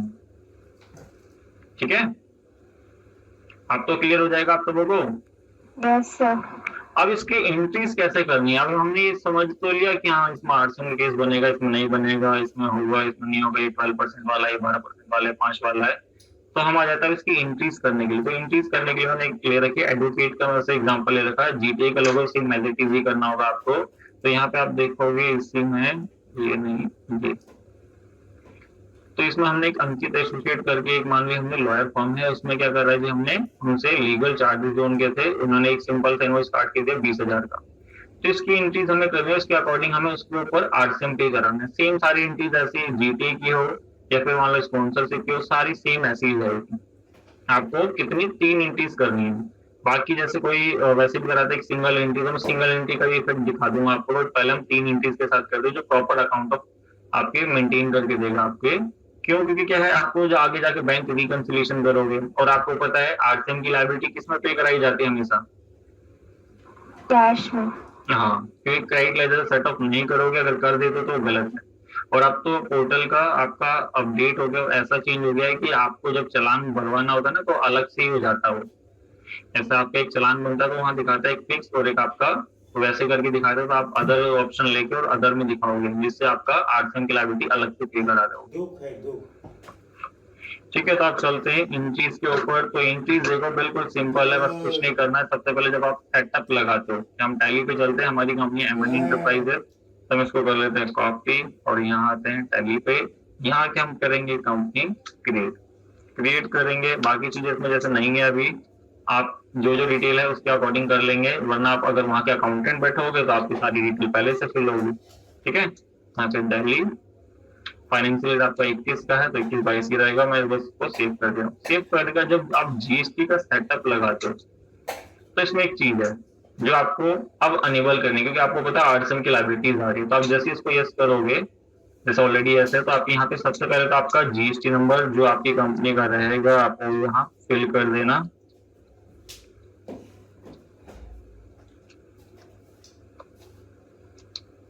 एंटर करके यहाँ जैसे भी रिटर्न आपकी मंथली, यहाँ पे आप देखोगे आपको ऑप्शन दिखा देता है सेट ऑन जीएसटी रेट आपकी, ये तो हमेशा स्टॉक में होता है, तो यहाँ कभी हम यस नहीं करेंगे कभी भी।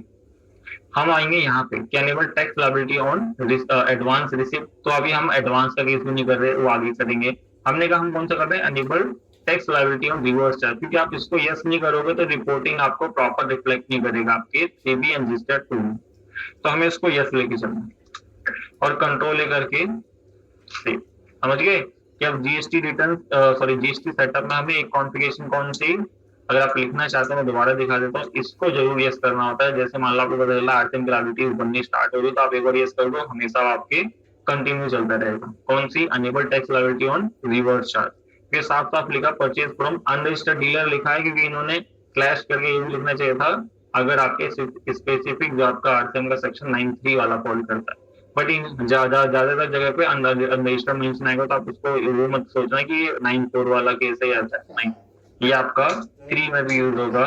तो इसको सेव कर देना है। सेव करने के बाद हम चलते हैं सबसे पहले बिल रिकॉर्ड करने में। तो बिल में देखोगे इनवॉइस नंबर है, तो इनवॉइस नंबर कैसे ठीक करना है आपको, ऑल्ट जी से, क्योंकि मैं बाहर यहाँ आ चुका हूँ, तो यहाँ ऑल्टर मास्टर में वाउचर टाइप और परचेज, इसको क्या रख देना आपको, मैनुअल।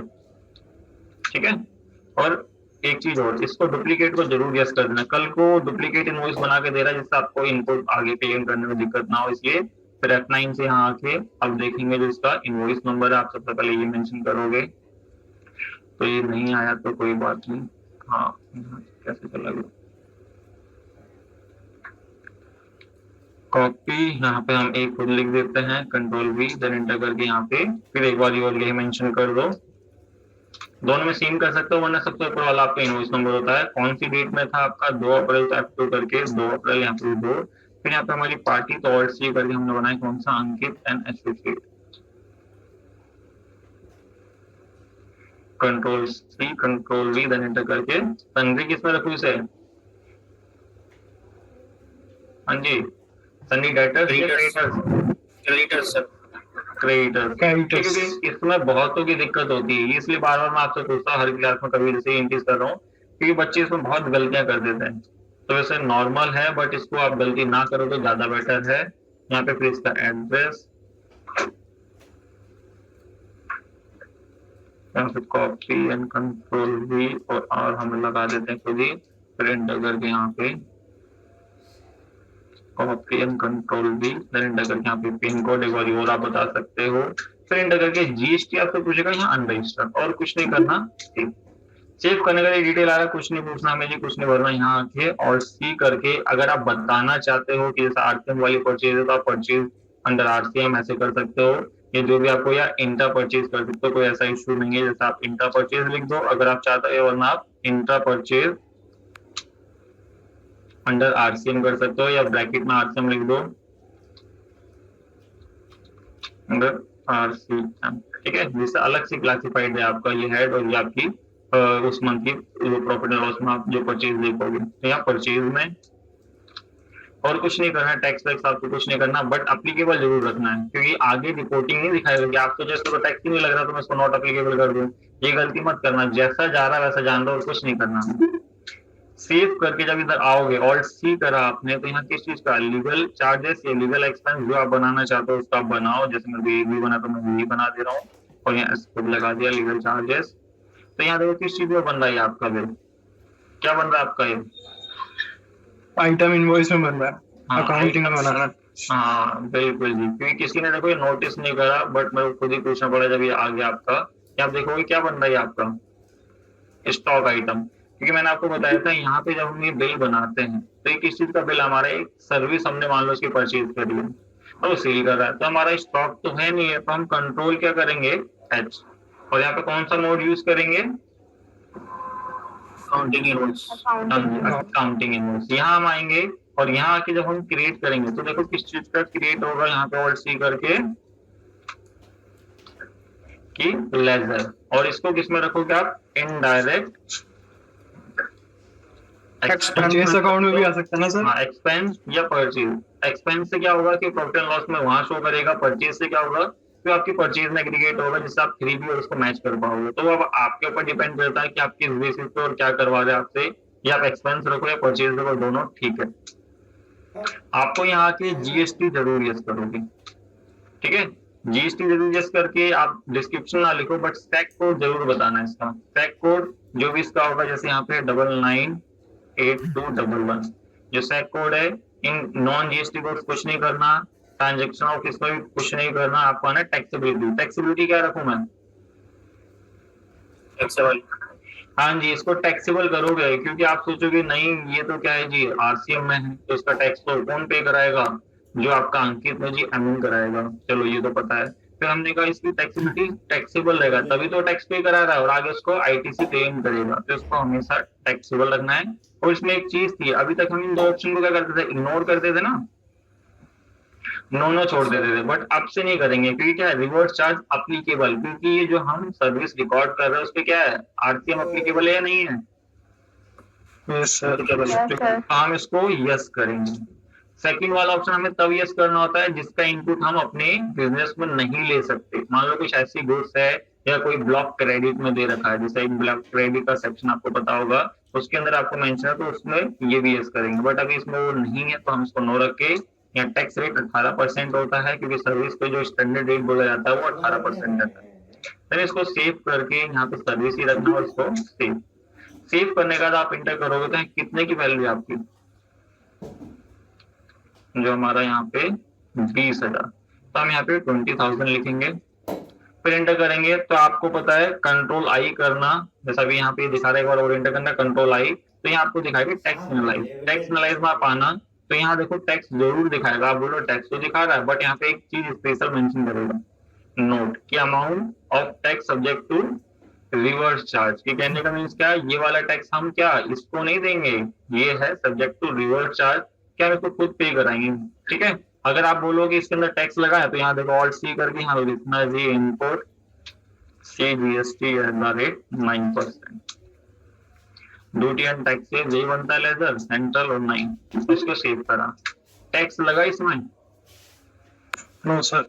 क्यों नहीं लगा? क्योंकि जो ये टैक्स है आपको टैली को भी पता है इसमें टैक्स नहीं लगेगा, बट ये शो इसलिए करता है क्योंकि आपकी क्या है, एक टैक्स लायबिलिटी आपने जो आरसीएम में बुक कर दी है, उसकी लायबिलिटी जो आपकी बुक करी है उसके अकॉर्डिंग आपका इनपुट इतना बन रहा है, उसके आगे आप पहले लायबिलिटी पे करोगे, उसके बाद उसको क्लेम करोगे। तो इसलिए आपको यहाँ शो करता है जब आप कंट्रोल आई करके टैक्स एनालाइज चेक करते हैं। ठीक है, एक बार आपसे पूछा जाए तो आप ये बता सकते हो, क्योंकि कई बार ये रहता है कि आप कंफ्यूज रहते हो कि नहीं ये दिखा रहा तो ऐसा नहीं है, ऐसा करना चाहिए, तो ये चीज आपको पता होनी चाहिए। सेव करके न्यू रेफरेंस आपको ये सारी चीज पता है, तो इसको हम कुछ नहीं देख रहे, हम चलते हैं सीधा जल्दी से ऑल्ट जी करके GSTR 1 कुछ है नहीं, क्योंकि इसका इफेक्ट GSTR 1 कौन, सप्लायर। जैसे मान लो अगर ये ट्रांसपोर्टर होता तो वो दिखाता है मेरी आरसीएम वाली सप्लायर, ठीक है, बट ये क्या है कि आपका एडवोकेट उसको तो टैक्स ही बाहर है, मतलब जीएसटी का, तो वो कुछ नहीं करेगा आपका ना GSTR 1 में कोई, आपका इफेक्ट आएगा किसमें, ऑल्ट जी करके GSTR 2। तो GSTR 2 में आप देखोगे आपका इनपुट तो शो कर रहा है, यहाँ पे दिखा रहा है इनपुट, यस सर। और आप देखोगे यहाँ पे ठीक नीचे reverse charge liability to be booked, किसमें जी, रिवर्स चार्ज इनवर्ट सप्लाई। अब इसमें देखो 3 हेड कह रहा है, अभी तीनों हेड का मीनिंग भी पता होना चाहिए। यूआरडी डीलर्स मतलब अनरजिस्टर्ड परचेज वाला होगा तो ऊपर दिखाएगा जो 9(4) का सेक्शन था, बट ये नोटिफाई डीलर्स को दे रखा तो आपका कुछ नहीं है, तो इसमें 0 रहेगा। फिर बोलोगे रिवर्स चार्ज इनवर्ट सप्लाई ये होता है सर्विस के केस में, जैसे आपके जीटीए की सर्विस, आपकी की सर्विस, स्पॉन्सरशिप की, मतलब जो भी सर्विस होगी। फिर आप बोलोगे import of service. Import of service में आपका क्या है कि जो आप आउट ऑफ इंडिया से आप क्या करते हो, अदर कंट्री से कोई सर्विस ले रहे हो तो उस पर भी आरटीएम है, तो वाली सर्विस आपको इंपोर्ट ऑफ सर्विस यहाँ शो करेगा। ठीक है, रिपोर्ट ये वाली तो हमने देख ली। अब ऑल्ट जी करके हम GSTR 3B में आते हैं। अब 3B में देखो इनपुट दिखा रहा है, साथ के साथ यहाँ पे ये लायबिलिटी, ये चीज हमें क्लियर हो जानी चाहिए, हम उसका आईटीसी क्लेम कर ले, उसकी लायबिलिटी पे कर दे। इसका मीन्स क्या है कि आपको शो करा रहा है कि आपकी लायबिलिटी बनी हुई है, इतनी आपको आरसीएम की लायबिलिटी अलग से पे करानी है। अगर आप इसका क्या करोगे, ऑल्ट पी करके, जब मैंने इसका प्रिंट दिखाया था प्रीव्यू आपको याद हो, तो इसमें देखो आपको कहाँ दिखाएगा ये invert supply liable to reverse charge. ठीक है, जब आपने 3B फाइल करोगे, फिर आगे जाके इसी को क्या करोगे, आगे आईटीसी में क्लेम करोगे, किसमें जी, तो देखो ये दिखाएगा आपको इस टाइप से। तो इस टाइप से जब इसकी रिटर्न फाइल करोगे तो ये शो करेगा। ठीक है, तो अब बात करते हैं इसकी किसकी, कि अगर ये रिपोर्ट तो हमने देख ली, आपने बोला यहाँ तो सब जगह रिफ्लेक्ट कर रहा है, तो मैंने बोला हम बैलेंस शीट भी एक बार देख ले। बैलेंस शीट में कहीं इनपुट दिखा रहा है और आपका कहीं टैक्स दिखा रहा हो, ठीक है, नहीं दिखा रहा ना, क्योंकि ये दोनों चीज हमें खुद अपनी एडजस्टमेंट के साथ करनी पड़ती है, क्योंकि वो रिपोर्टिंग आपको शो करेगा। रिपोर्टिंग क्यों शो कर रहा था, क्योंकि हमने कॉन्फ़िगरेशन F11 करके जो कॉन्फ़िगरेशन करी थी, और जो हमने लीगल चार्जेस का उसके अंदर हमने रिवर्स चार्ज एप्लीकेबल किया था, उसके अकॉर्डिंग वो रिपोर्ट शो कर रहा है। अगर हम ये दो ऑप्शन यस नो नहीं करते तो यहाँ पे भी क्या होता, 3B एंड GSTR 2 सब ब्लैंक आ रही होती। ठीक है, यहाँ तक क्लियर?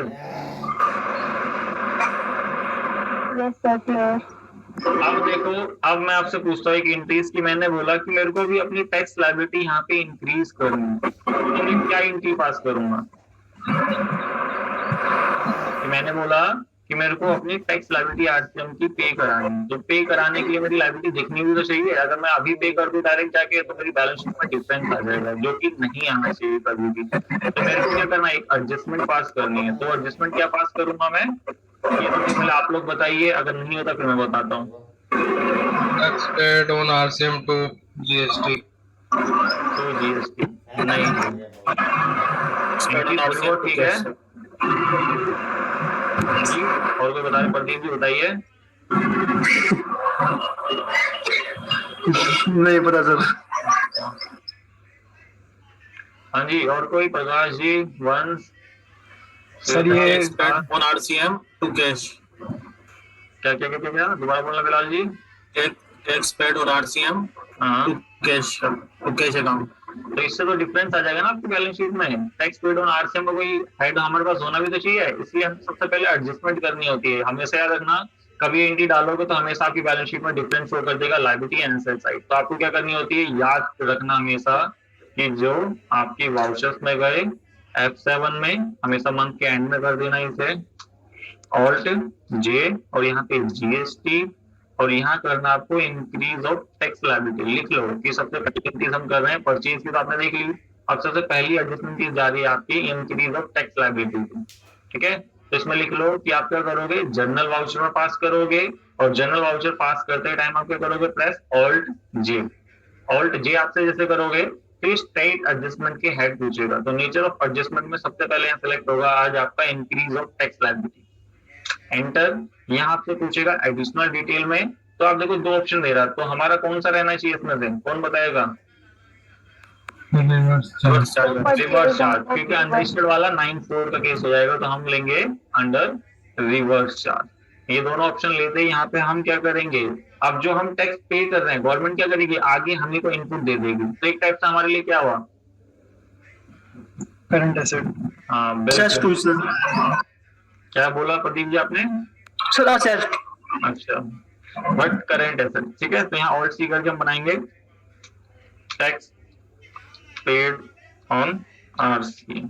ठीक है, जिससे हमें पता रहेगा कि हमने कितना टैक्स पे कराया आरसीएम पे, और यहाँ हम बता देंगे कि इसमें इसको करंट एसेट्स में, और कुछ नहीं। जीएसटी आपसे पूछेगा अनरजिस्टर्ड या अननोन कर देना है, क्योंकि आपका कोई ऐसा लेजर नहीं है जो आपकी रिटर्न्स को दिक्कत देते, इसलिए हम इसको इग्नोर करते हैं इस चीज में, अनरजिस्टर्ड ऐसे करके, क्योंकि रेगुलर रहेगा तो आपकी जीएसटी 1, 2, 3 में कोई आपका मिसमैच फॉल कर सकता है इसकी वजह से। ठीक है, यहाँ पे कितने का टैक्स बनेगा, 20,000 पे 18% आपका उस पर बनता है जी। ठीक है, तो एग्रीगेट लिखा। क्रेडिट में क्योंकि विद इन स्टेट वाली ट्रांजेक्शन है, तो इसलिए इस पे क्या लगेगा, सी और एस। हाँ जी, तो यहाँ ऑल्ट सी करके आउटपुट पीजीएसटी @9%, और उसके ब्रैकेट में आप लिख दोगे आरसी, जिससे आपको पता रहेगा ये नॉर्मल टैक्स नहीं है, ये आरसीएम वाला टैक्स। ठीक है, इससे आपको क्लासिफाइड रहेगा duty and taxes, GST, central and 9%। तो यहाँ देखो 9 पूछा है, यहाँ पे वैल्यू जरूर बता देना, क्योंकि आरसीएम में हमें बताना बहुत जरूरी होता है, वरना मिसमैच खड़ा कर देता है इसका भी। इसलिए मैं बता रहा हूँ 20 की, तो मेरे को पता बेसिक वैल्यू क्या थी, बेसिक जो टैक्सेबल वैल्यू थी 20,000 की। देन अगर ये यहाँ पूछेगा तो यहाँ 1800 खुद करना।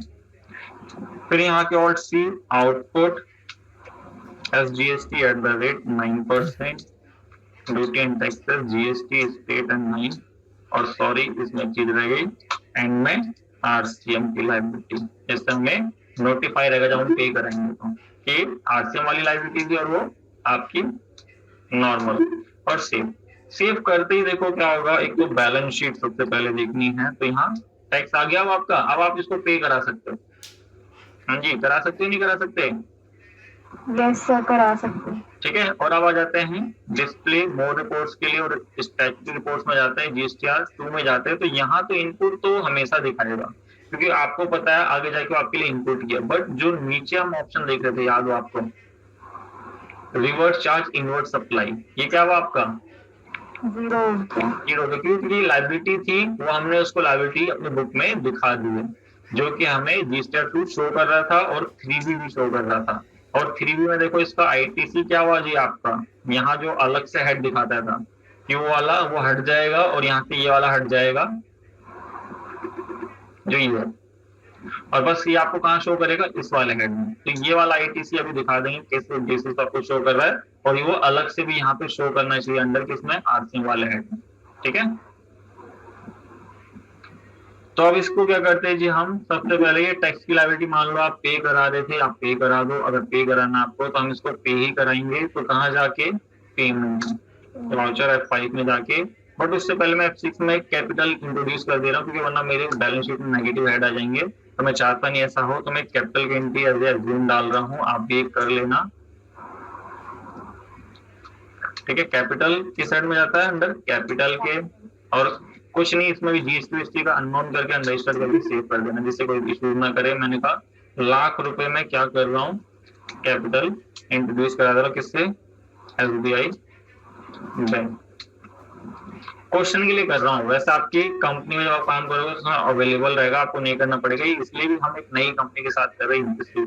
F5 करके कंट्रोल क्या करोगे यहाँ पे, F स्टेट पेमेंट और जीएसटी। यहाँ का आज हम सेलेक्ट करेंगे रिसिपिएंट लायबिलिटी, समझ गए। क्योंकि अभी तक हम रेगुलर देखते आ रहे थे, बट आज जो हम करेंगे वो कौन सी करेंगे, रिसिपिएंट लायबिलिटी। क्यों, क्योंकि पता है ये वाला टैक्स हमें अपने सप्लायर को देना था, हमने सप्लायर को नहीं दिया, तो हम ही पे करा है। इसको बोला जाता है रिसिपिएंट टैक्स लायबिलिटी। उस मंथ की जो आपका आ जाएगा, और यहाँ पे आउटपुट 1800 फिर डेबिट करके आउटपुट और 1800 देन एंटर करके यहाँ पे एसबीआई बैंक से हमने पे कराया। जो बैंक की डिटेल अगर आप चाहते हो यहाँ बता देना फॉर्म करके, और इसको सेव करने का आप बैलेंस शीट देखना, बाहर आके बैलेंस शीट। तो यहाँ देखो टैक्स पे हो गया, प्लस आप बोलोगे अब मैं रिपोर्ट देखता हूँ, तो रिपोर्ट में क्या होगा जी, आपका सेम सारी चीज दिखाएगा अभी, और कुछ भी आपको यहाँ पे देखो कोई आईटीसी यहाँ शो नहीं करना। ठीक है, आप देखोगे यहाँ पे कुछ शो नहीं कर रहा आपको, प्लस यहाँ आप आओगे तो यहाँ पे भी आपको देखो शो नहीं करेगा, कि आपको दिखाएगा यहाँ आईटीसी दिखाएगा, बट ये चीज नहीं दिखाएगा।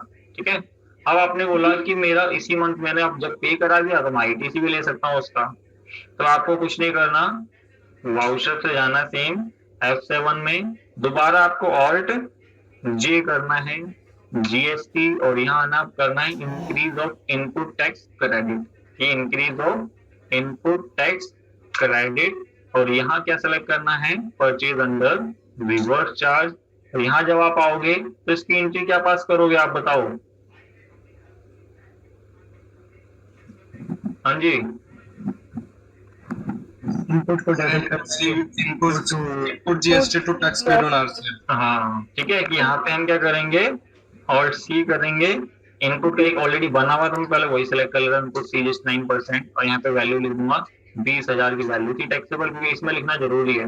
कितना, 1800 इसका इनपुट बनेगा। फिर डेबिट करके इनपुट एसजीएसटी नहीं बना हुआ है, तो वो मैं बना लेता हूँ, सॉरी सी बना दिया मैंने।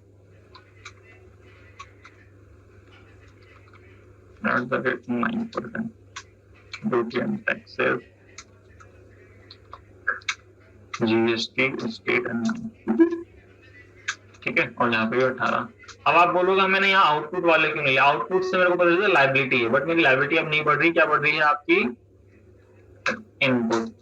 और यहाँ आगे क्रेडिट कर दूंगा टैक्स पेड ऑन, क्योंकि वही मेरा एसेट्स मैंने खड़ा किया था। आगे जाके जब गवर्नमेंट से मेरे को मिल रहा है तो मैं उसको खत्म कर दूंगा। तो यहाँ कुछ बताना चाहते हो तो आप डिटेल बता सकते हो, किस मंथ का था, क्या था, और उसको सेव करने के साथ ही आप देखोगे बैलेंस शीट में नेगेटिव आपको शो करेगा। अब लोग अभी नेगेटिव आ रहा है, इसमें आपके इनपुट है। जब आप अपनी गुड सेल करोगे तो उसके साथ ये पहले उतना टैक्स एडजस्ट करेगा, उसके बाद आप पे करोगे। ठीक है, और प्लस बैलेंस शीट में जब आप जाओगे, और सॉरी जो जीएसटी की रिपोर्ट्स है, तो वहां जाके आप देखोगे जीएसटी 2, तो यहाँ पे अब इनपुट तो ऑलरेडी दिखा रहा था, आपको पता है यहाँ पे शो होता है, बट आपकी 3B में जरूर दिखाना चाहिए। तो देखो 3B में पहले आ रहा था स्टार्टिंग वाली जब हमने परचेज चढ़ाई थी, बट जब हमने टैक्स लायबिलिटी इंक्रीज करी थी, यहाँ से धीरे धीरे वो सारे हट गए थे। ठीक है, बट अब आपका यहाँ पे अवेलेबल इंडिविजुअल आईटीसी में 3600 आ गया है, क्योंकि अब आपको उसका क्लेम मिल गया है। ठीक है, क्लियर यहाँ तक? हाँ जी, आरसीएम का केस इस टाइप का आपको रिकॉर्ड करना है, जिससे प्रॉपर तरीके से मेंटेन रहेगा। और प्लस आरसीएम के जो हमने हेड पढ़े 5, 12 सारी पढ़ ली, प्लस अब लास्ट आ जाता है जो मैंने कहा था, अगर एक कुछ लोगों का कहने का मतलब ये है कि एक ही एंट्री हम क्यों नहीं कर लेते, इसको हम लेंदी प्रोसेस क्यों कर रहे हैं। ये हम 3 स्टेप यूज कर रहे हैं, क्योंकि देखो 3 स्टेप से क्या रहेगा कि हमें पता रहेगा हाँ मैंने इसको इंक्रीज कर दिया लायबिलिटी, तो इसको मैंने पे भी कराया है, क्योंकि आप बैंक से पे कराओगे, फिर मतलब बैंक से कैश लेजर में लाओगे अपने, फिर पे कराओगे और उसके बाद फिर उसका क्लेम कर लोगे, तो इससे हमारा रिकॉर्ड प्रॉपर मेंटेन और हमें पता भी रहेगा और हम इन्फॉर्म भी कर सकते हैं किसी को। बट कुछ लोगों का ये कहना रहता है कि हम क्यों ना वाउचर्स में जाए, जब हम जो एडजस्टमेंट करते हैं उसमें तो वो लोग क्या करेंगे, वो बोलेंगे कि हम इसमें क्या करते हैं, यहाँ पे आउटपुट सॉरी यहाँ पे इनपुट CGST, यहाँ पे डेबिट कर दो 1800, फिर यहाँ से डेबिट करके इनपुट SGST 1800, और इसमें यहाँ की आउटपुट जैसे वो आरटीएम में लिखते हैं, मैंने लिखा हुआ है, और यहाँ 1800 और यहाँ पे आउटपुट SGST, और ऑल्ट J करते टाइम वो क्या करते हैं, यहाँ लिखते हैं increase of tax liability and input tax credit दोनों को, और यहाँ पे परचेज अंडर रिवर्स चार्ज, वो ये चीज करते हैं। इससे बोलते हैं इसका इफेक्ट भी नील होता है। मतलब इसका इफेक्ट क्या रहेगा ना, जब आप करोगे एक बिल ऐसे ही अगले महीने चढ़ाना, आप लोग इसी बिल को एज्यूम करना मई में भी सेम चीज आई है आपके पास और इस सेम चीज को करना, इससे क्या रहेगा, आपको ना इनपुट पता चलेगा ना आउटपुट, और ना आपको पे कराना होगा ना कुछ कराना होगा, बस आपको पता रहेगा हाँ 3B और रजिस्टर 2 में लायबिलिटी और इनपुट दिखा रहा है, उससे बस इतना पता रहता है हमें कि एक ही एंट्री से मेरी 3B और रजिस्टर 2 में रिफ्लेक्ट कर दिया, बट हमने क्या इंक्रीज करा क्या पे कराया हमें कुछ नहीं पता, वो आपको फिर फोटो से निकालना होगा। तो इसमें ये इशूज रहते हैं जो कि लोगों को लगता है कि ठीक है, तब आपके ऊपर डिपेंड करता है कि पहला वाला ऑप्शन आपको यूज करना है या सेकंड वाला करना है। मैं आपको दोनों बता दीजिए, ठीक है। ये वाला आप करके देख लेना, अगर आपको लगता है इसको भी, तो आप मई के मंथ का लेना है एक परचेज का सेम इनवॉइस, उसी को एज्यूम करके कि 20,000 की कोर सर्विस आपने लॉयर से ली, और प्लस ये इंक्रीज डाल के देखना, इसका भी इफेक्ट क्या आएगा 3B और 2 में दिखाएगा, बट इसके अकॉर्डिंग आपको बैंक मैच करना हो या लायबिलिटी का आपने इंक्रीज करके पे कराई वो नहीं पता चलेगी, जो कि वो फर्स्ट वाले से पता चलती है आपकी। तो वो आप आपके ऊपर डिपेंड है कि आप फर्स्ट वाला यूज करो या आप सेकंड वाला यूज करो, दोनों केस मैंने आज सुन के आपको बता दीजिए। हाँ जी, तो किसी का कोई डाउट इसमें?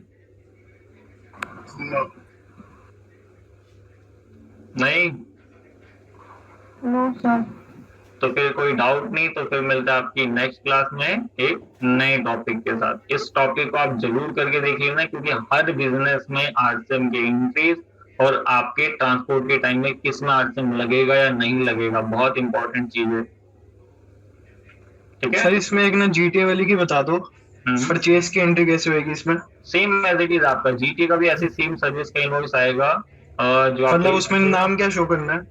नाम वो आपकी क्या ट्रांसपोर्ट आपके एक्सपेंसेस या ट्रांसपोर्ट चार्जेस ऐसे करके मेंशन करके आ जाएगा उसका, ठीक है। ओके। ये सेम रहेगा, बिल ऐसे बनेगा सिंपल, बिल्कुल कोई टैक्स वैक्स नहीं लगाएगा सामने वाला, बस आपको दे देगा, और यहाँ पे क्या लगाएगा आपका ट्रांसपोर्ट चार्जेस या ट्रांसपोर्ट सर्विसेज ऐसे करके मेंशन आएगा, और उसका सेक कोड आप देख लोगे गूगल से, जहां से भी आपको पता है तो आपको मेंशन करके सेम एज इट इज सारी चीज रिकॉर्ड होगी। बस आपको केसेस आपको बताना चाहिए किस किस में फॉल करेगा, कैसे कैसे फॉल कर रहा है, कि आपकी पार्टनरशिप है और आप क्या कर रहे हो, किसी पार्टी के पास सामान भिजवा रहे हो, वो उसकी मूवमेंट हो रही है, तो आपको क्या हो जाएगा RCM और एक कंपल्सरी रजिस्ट्रेशन का, क्योंकि देखो गवर्नमेंट चाहती है कि चाहे पार्टनरशिप चाहे कंपनी चाहे कुछ भी आप चलाओ, जो आपको यहाँ डिफाइन करा ना इसमें, क्योंकि आप लोग एक क्वेश्चन ऐसा मेरा ही बना था यहाँ पे, जब मैं इसको सही से पढ़ रहा था कि यहाँ पे भी बोला सोसाइटी ये सब, अब ये तो रजिस्टर मान लो रजिस्टर्ड नहीं है, तो गवर्नमेंट क्या चाहती है कि आप रजिस्टर्ड बनो, आप आगे जो बिजनेस करो उस पर फिर टैक्स मेरे को मिलेगा ना। जब भी गवर्नमेंट ने बोला कि कंपल्सरी रजिस्ट्रेशन का ऑप्शन दिया था कि अगर आप ये इन सर्विस में फॉल करोगे तो कंपल्सरी आपका GST में रजिस्ट्रेशन लेना जरूरी है। तो अब मान लो आप फैक्ट्री चला रहे हो, अगर आपकी दोस्त की मूवमेंट होनी है तो आपका GST नंबर बनेगी आपका और आपको लेना ही पड़ जाएगा। तो एक टाइप से आपकी गवर्नमेंट एक कान को चाहे सीधे से पकड़ो चाहे उल्टे हाथ से पकड़ो, टैक्स तो मिलना ही मिलना है, ठीक है। और आपको GST में घसीट के ले ही आ दीजिए आपकी गवर्नमेंट, कहने का मीन्स ये है GT में तो ज्यादातर, ठीक है। तो कोई डाउट है? तो फिर मिलते हैं आपकी नेक्स्ट क्लास में आपका नए टॉपिक के साथ, ठीक है। ठीक है।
अरे